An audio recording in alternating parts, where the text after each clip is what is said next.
Welcome to part 3 of APN's 6-part series on adolescence. I'm joined again by Laura Stamboni and John Williams today to discuss the fraught territory of communication and limit setting.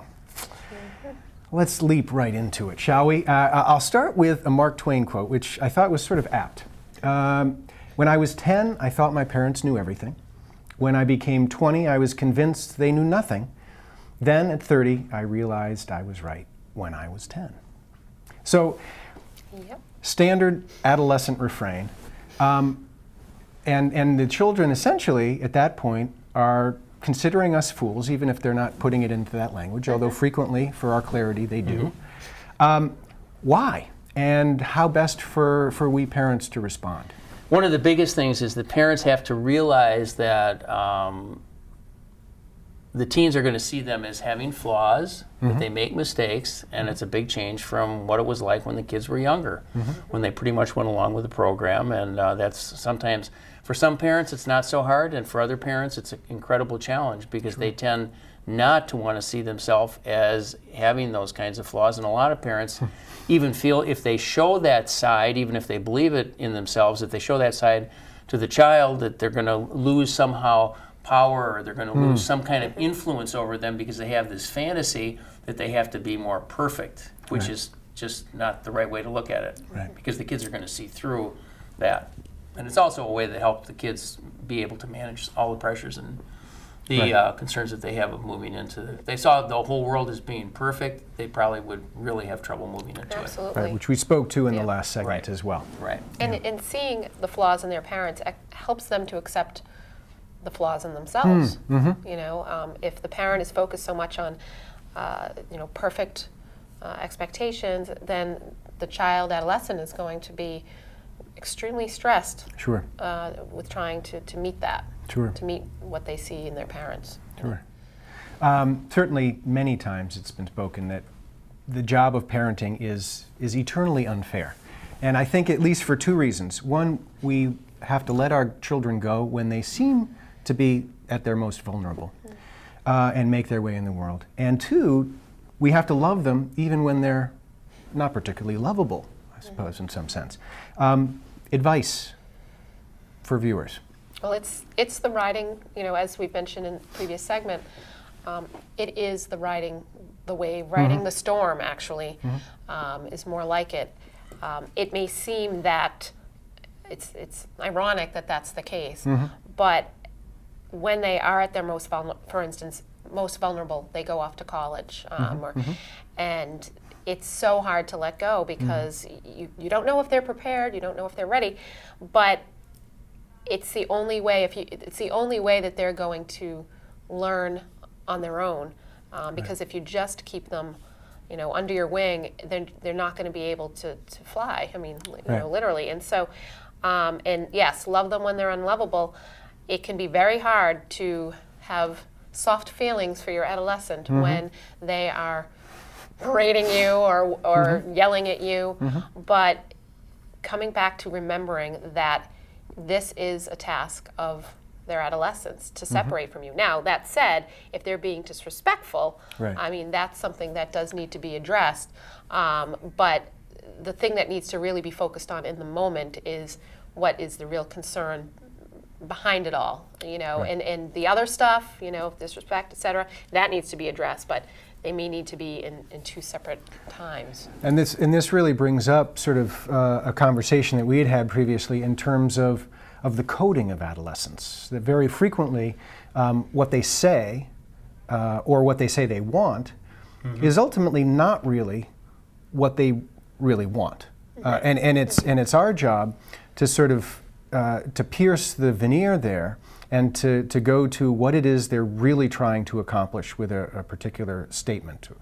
So can you speak to that, John? Well, I think that's kind of one of the themes we've been dealing with sort of all along here, and I think that's why the parents, if they can understand the dynamics, they can understand the things about the call of, trying to still be part of the child self versus the adult self.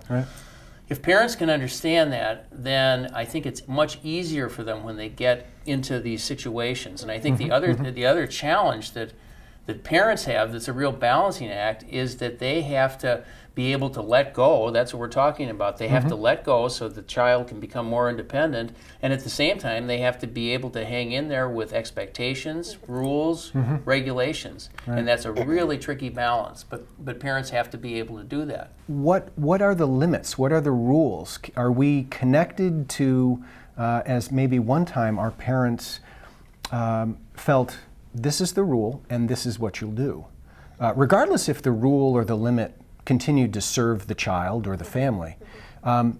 We need to allow ourselves some more flexibility, maybe in this new reality than our parents did. Yeah. And I think what happens is that parents currently, if they can't be more flexible, and if they apply some of the standards that, maybe from another era where you have it based, you want compliance based on either fear, coercion, that's going to be a big problem, because the kids in this day and age, the way you're going to reach them, which is actually good, is through setting up examples where they'll respect you, as opposed to the fear intimidation thing. And parents, a lot of the work that I do, I see that parents are still applying this rule, and they're in their own minds, they're saying, well, when I was a kid, this is what happened, and this is what's going to happen, and this should be the same. The thing is, it isn't the same. And if parents want to be more successful, they have to adjust to that change. Well, and I'd say too, things like curfews. If you set a curfew at 10 o'clock for a 16-year-old or something like that, and they come home at 10:10. Now, some parents would see that as Good example, as a transgression. This is awful, like severe punishment. But they're actually following the rules. They're just not, it's not being done on a perfect basis, but they are doing it, and that would be considered overall following the rules. The rule is actually, in that example, the rule is working. Even though it's the rules are never going to be perfect, and they're never going to get perfect compliance. But the rule, if you really look at that, the rule is working. Might be 15 minutes late, and you still have to confront the child on that. Maybe not right at that moment, but I don't think you don't let it go. You say the rule we have is that it's supposed to be 10:30, 11:30, but you don't have to get into a big lecture about it. You just remind them about it. So. And that's different than, if you say 10 and they come back at 1 in the morning, that's Sure. a much bigger transgression, and that's worthy of more attention. Interestingly, it suggested that our adolescents internalize our voices, or what they perceive to be their parents' voices and their parents' perspectives. And in a circumstance of curfew or any number of circumstances that they might get into out in the world, they'll hear their parents talking to them and giving them advice, maybe. How accurate is that voice that they're carrying around? Does it accurately reflect what their parents are probably thinking and might say, or no? I feel like it depends on the adolescent, but I tend to think that adolescents hold maybe a more harsh, internalized voice of their parents than their parent overall. And now that doesn't say that there aren't adolescents that have, got the number on their parents and they know it. But I don't know. I tend to think that. What do you think? No, I think that's the case. I think there's already that polarity in the fight that's already been set up. And I think there's probably a distortion in their head, because they probably, their idea would be that the voice would say something like the parents think that they're up to something all the time, but that would come out of be reflective of maybe some of the interactions. But I think that there probably are some distortions that they have, but that's all part of the kind of the way they develop their conscience in terms of this, and they're not that clear about the whole thing. But that's actually a good thing, because what this gets down to is the fact that parents. This is the big struggle, is that you can only control so much. I think a lot of parents want to come in there, they want to be protective.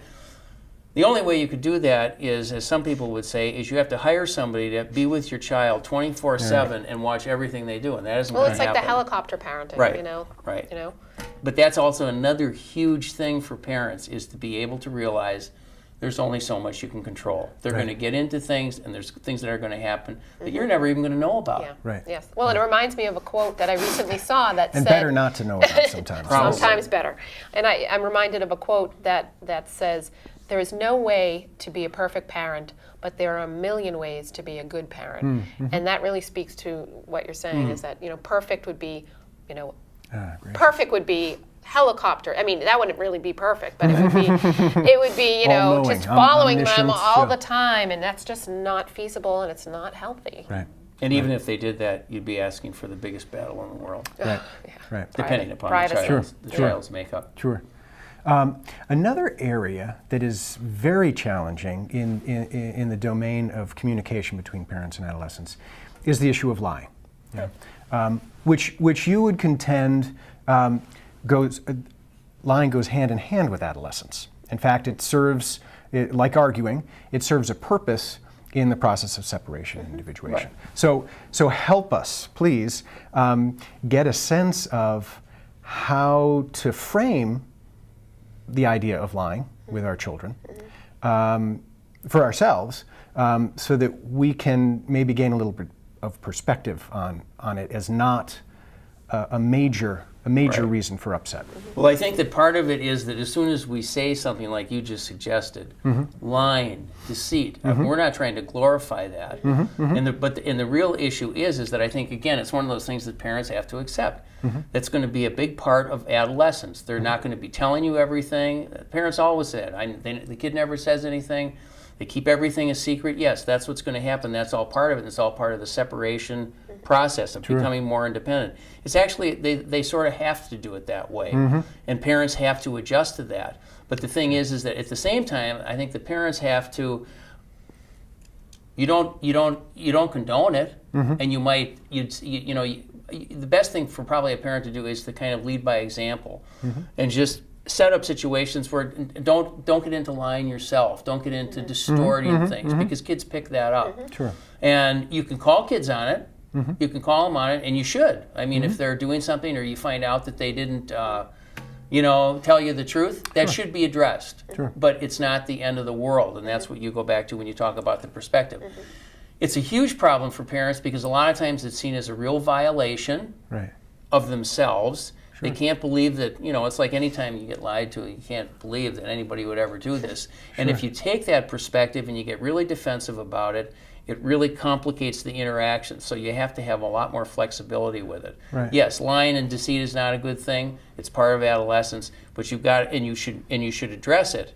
But don't take it personally, and don't feel like it's a huge violation of trust. Well, And go ahead. I was just going to say, and additionally, I mean, the challenge is to separate the actual act of lying from the motivation, why did they lie? I mean, it would be easy for us to say, geez, you shouldn't lie to me, yeah? Right, As yes. opposed to, Yeah. why is it that you're lying? What feels so heavy and upsetting to you, or maybe wrong, that you feel you need to change the situation and tell it in a different way? Well, I mean, sometimes it is just that, as being an adolescent, they want their privacy, and they want and their secrecy, Right. and they want to keep their parents at a distance. That's again that whole, keep them at a distance, want them close. This is a way that they can have some of their own control, that it's their lie, and they, that's one motivation. I mean, I'm sure there's other motivations, like they're doing something, I mean, really bad that they know that they would be scolded for or punished Right, for. But right. but there's the other type. The other focus is that they want to be private, Right. and that's absolutely a part of adolescence. That's how you separate. Right. You separate by not allowing It's a other boundary, people. yeah. Yeah, you're setting up boundaries, you're setting up parameters, and so it's, in some ways, it's almost essential that they do that. Right. And as parents, Not then condoned by us, but Yes. it's essential, Right. and we have to address it. Right. But we have to understand that it is part of the process. Well, and parents have to remember, I think, too, and this doesn't mean they need to share the lies they told as children necessarily, but or adolescents. But it's important that the parents take time to reflect on, well, what lies did I tell? Did I lie? What were things I got caught? Just again to bring you back down to, this is normal. And granted, yes, there are some really bad situations that happen from lying, and that's a different type of category. But Right. it's trying not to be too reactionary Right. when it does occur, and remembering your own lies as an adolescent Right. being normal. We're not talking about lies that are setting up like life-threatening Yes, yeah. situations, Make that and that's a clear. whole different thing. Obviously, we're talking about little things that are distortions that come across, and like when they're going to get home and maybe who they're And those with, that big, kind of and those thing. other issues, we will talk about in future segments. Right. So. Right. And with that said, I'll bring this to a close. We hope that the conversation on communication, limit setting, lying, has been helpful to you and provide some insights into the topic of adolescence. This has been the third segment of a 6-part segment on adolescence that Arlington Public News is happy to bring you. We hope that you will join us again next month. For Laura Stamboni and John Williams, I am Peter Bermudes for Arlington Public News.